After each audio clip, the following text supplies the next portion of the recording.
Jornal da República e Última Hora, direto de Mangaratiba, onde estão reunidas as maiores autoridades na área de licitação e compras públicas do Estado, no seminário Secomp. Estamos aqui com Marco Antônio Cabral, que veio aqui se atualizar. Ele que é um grande estudioso, foi deputado federal e tem andado bastante aí agora, tenho visto nas redes sociais, com seu pai, mostrando o legado que foi construído durante a gestão dele.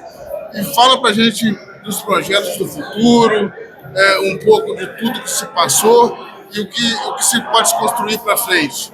Ralf, primeiro, parabenizar a tua cobertura política. Eu sou um fã do Última Hora, Jornal da República. Acho que vocês fazem um trabalho sensacional, isento. Eu que sou neto de jornalista, sei a importância do jornalismo, principalmente para a democracia. Então, está de parabéns você e toda a tua equipe.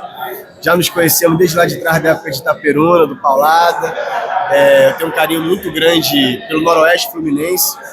Meu pai, quando era senador, tinha um titiquinho de emenda, não era essas emendas que tem hoje, não. Ele destinava a emenda dividida igualmente pelos 13 municípios da região Noroeste. Então, desde 2002 eu frequento a região Noroeste, tenho grandes amigos lá. E a gente está aqui no Secomp, né? Que é a região mais pobre do estado. Exatamente. Por isso que meu pai, na época, fazia isso.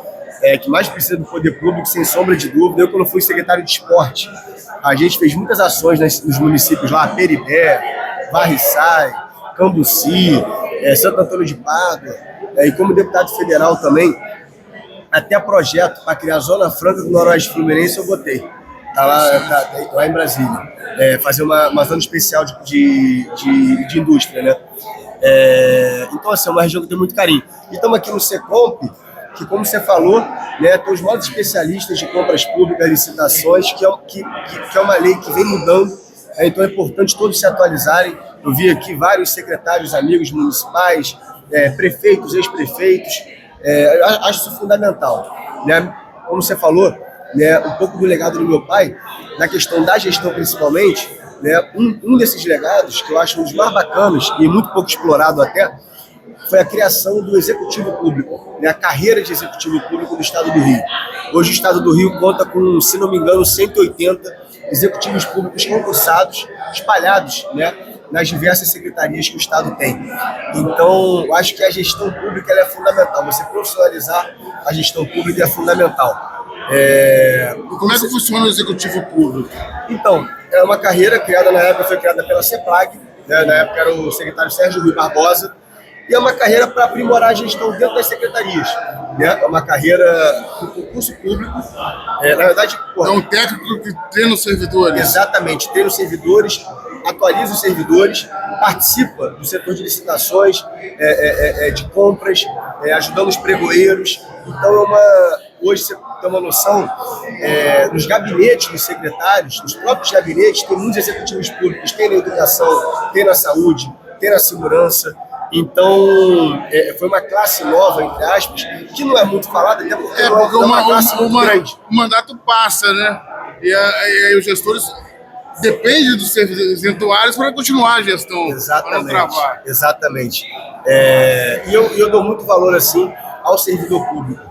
Né? Eu acho que tem carreiras, por exemplo, como procurador do Estado, como fiscal de renda, que são carreiras essenciais, né, para o serviço público ter o êxito. Meu pai, quando entrou no governo, por exemplo, vou te dar um dado, em 2007, não se fazia concurso para fiscal de renda desde 89. Né? Então estava muito defasado. Hoje, todos os fiscais que estão no Estado são dos dois concursos feitos no governo do meu pai. Então isso é muito positivo, porque você acaba renovando as carreiras, trazendo oxigênio, trazendo melhorias.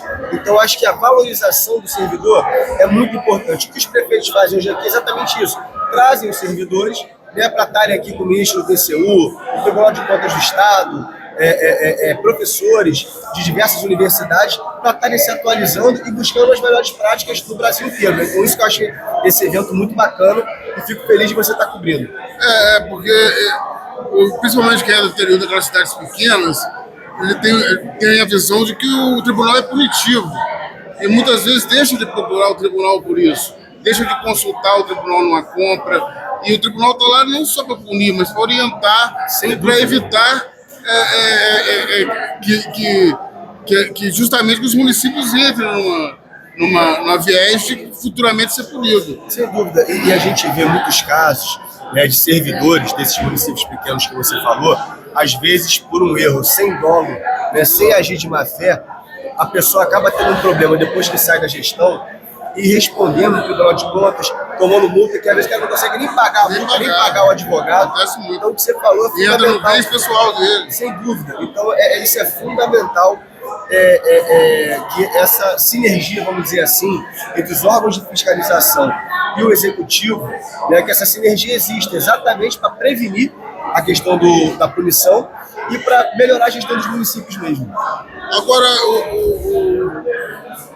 fugindo um pouco dessa questão, o Eduardo Paes tem batido muito no Bretas, pela questão do afastamento dele do CNJ, pela forma que ele fez todos os seus julgamentos.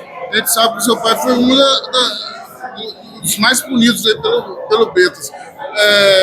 Como é que a sua família está entendendo essa situação? Olha, Ralf, desde, sei lá, 2017, nós já víamos ali que havia uma coisa muito esquisita na 7ª Vara Federal, por vários motivos. Pela forma com que se davam as condenações, com a rapidez que se davam as condenações, quer dizer, com a rapidez que se aceitavam as denúncias vindas do Ministério Público. Uma denúncia com 2.000 páginas era aceita em 15 minutos. Então, assim, você via ali nitidamente um conluio mesmo. O Paes falou que tinha um advogado que negociava. Tinha um advogado que procurava todos os réus, inclusive procurou meu pai, vendendo soluções, e soluções que efetivamente aconteciam. Então a pessoa contratava ele, ou não era presa, ou então saía da prisão de forma muito mais rápida que os outros réus. Então, isso tudo foi acontecendo, mas na época você havia um encantamento com a Lava Jato, a própria questão midiática envolvida, você tinha, não tinha espaço, vamos dizer assim, para o contraponto. Eu acho que a partir ali da Vaza Jato, daquela questão dos diálogos do Telegram, dos procuradores com o Moro, etc., a partir dali a opinião pública começa a perceber, que havia ali diversas ilegalidades, exageros e tal, e a partir dali... Você falou uma questão interessante, que é o encantamento, porque todo mundo sabia, qualquer advogado sabia que o Moro, por exemplo, não poderia ter julgado o caso que ele julgou por questão de competência, mas todo mundo deixou porque queria o PT fora do governo. É mais um ódio contra o PT do que propriamente se fazer justiça. E próprios setores do PT, na época do início da Lava Jato, apoiaram a Lava Jato, achando que aquilo ia pegar só uma parte e acabar, só que aquilo acabou virando um tsunami e acabou virando uma coisa que eu acho assim, ninguém é a favor de corrupção, ninguém é a favor de coisa errada. Agora, acabou virando realmente uma questão contra a política. Virou uma demonização da política. Independente de ser da direita, de ser da esquerda. Que despolitiza. A partir do momento que você fala que todo mundo é corrupto, você despolitiza o debate. E você cria justamente essa polarização. As pessoas votam, às vezes, no Bolsonaro porque não querem votar no PT e não tem opção, porque acabou o debate, só tem Bolsonaro ou Lula. Então não tem uma terceira alternativa porque não se cria por causa dessa questão da polarização. E sem dúvida, Rafa, você falou um ponto correto, que assim, as pessoas, elas acabam muitas vezes, até a pessoa que quer entrar na vida pública, ela tem receio, por conta de tudo isso que ela viu durante o período da Lava Jato. Então, realmente foi muito ruim para o Brasil. E não só na política, vamos falar do setor de construção civil, da indústria naval, que fizeram com empresas como a Odebrecht. A Odebrecht era uma empresa que, goste ou não goste, era uma empresa de engenharia da América Latina. Uma empresa presente em 40 países, com 100 mil funcionários. Ela caiu para menos de 5 mil funcionários. Quer dizer, só na Odebrecht você colocou 95 mil famílias sem renda, sem emprego. Então, assim, essa questão... Era uma das poucas empresas que tinha condição de competir no mercado exterior. Sem dúvida. Na Europa, na Estados África. Unidos. Então acabou com a indústria nacional, com a construção civil, acabou com a indústria de óleo e gás. E o Rio de Janeiro foi muito prejudicado, porque a indústria de óleo e gás no Rio de Janeiro, 85% do petróleo está no Rio de Janeiro. Então a indústria assim, foi lá para as cucuias. E isso é muito ruim, porque não é fazendo assim que você resolve o problema. Pelo contrário, você só agrava o problema. Existem teorias que o próprio Moro estava a serviço de americanos. Você acha que existe essa possibilidade de ter essa ligação do Moro com a CIA, por exemplo? Isso é difícil você provar. Agora, uma coisa é certa, quem se beneficiou desse, vamos dizer assim, desse strike que foi feito na indústria de óleo e gás e na construção civil foram as empresas estrangeiras. Ponto. Você vê a quantidade de empresa europeia, americana, chinesa que entrou no Brasil depois da Lava Jato. Ponto. E o Brasil deixou ele ir para lá. Então, assim, são dados. Então, vamos finalizando aqui, agradecendo a sua participação. E aí pode falar um pouco do projeto. Qual é o projeto? Estamos vendo aí. Hoje a gente está andando. Está falando aí dos legados, está visitando os legados. Eu sou pré-candidato a deputado estadual, né? A gente tem uma eleição ano que vem. Eu vou colocar meu nome à disposição do partido na convenção.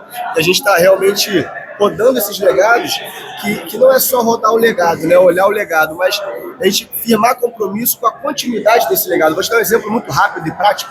UPAs 24 horas. Já foram 55 feitas na gestão Cabral, e de lá para cá, a gente até estava lembrando daqui a pouco da inauguração do Itaperuna. Eu era secretário lá em Itaperuna na época que inaugurou. Ralf, de lá para cá, você acredita, de 11 anos, né? Tem 11 anos que não se tem uma nova no estado do Rio de Janeiro. Não tem uma UPA 24 horas nova no estado do Rio de Janeiro há 11 anos. Então esse tipo de coisa que a gente tem que debater. E o pobre, quando precisa, ele vai para a UPA. Exatamente.